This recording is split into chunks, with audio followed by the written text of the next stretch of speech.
Alright guys, today we're going to do a little video of how to make a little greenhouse or a little food plant thing. So we had a 50-gallon gas tank right here, though we didn't use a plastic one, so we cut it in half.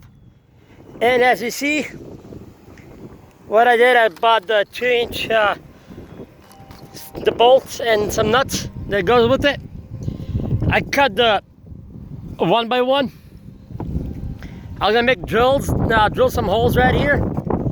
As you see what I did right here, sorry, my sister got some leftover food in here so we can, for the fertilizing. But I drilled the holes, bigger ones. And so, as you see, this is what I'm doing right now. Step 2, after cutting step 3. Basically step 1, cut in half. Step 2, make holes. Step 3, I got some leftover junk food, wood scraps that is still durable, and I'll just drill the holes through them, tighten that up, and you will see what's next. You know, guys, I just figured out that it turned out even better than I thought. You see these grooves right here? See this plastic? This is from a plumbing. Instead of putting a wire, I was trying to find some kind of aluminum rod or something that they can bend, but there weren't none, so I decided to go a cheaper way out. Bought these plastic from plumbers. As you see, it's about 5-6 feet long. I just cut about in half-ish. And all I need to do, I just tighten up. Now I need to make a little hole. And all I need is just faucet nails. The little pedal ones. Just throw it in here.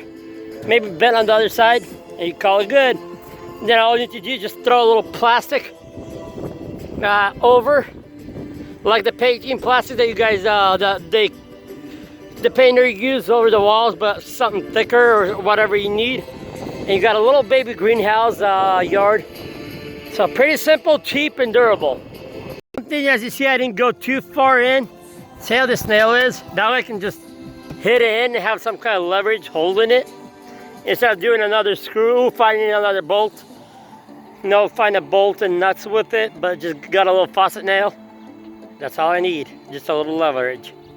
There you go, you got yourself a little green bed. That's how you make green bed out of scraps, basically.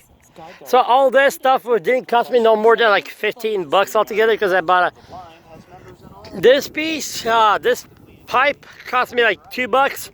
And one long one is good for 2, so that's 4 bucks. Some screws that I bought, and not the screws, but bolts and nuts. So, and a plastic bag, so about 10-15 bucks altogether after tax-ish. And that's how you make your little green bed or flower bed from scraps. Please like, subscribe, comment down below, and see you next time, guys.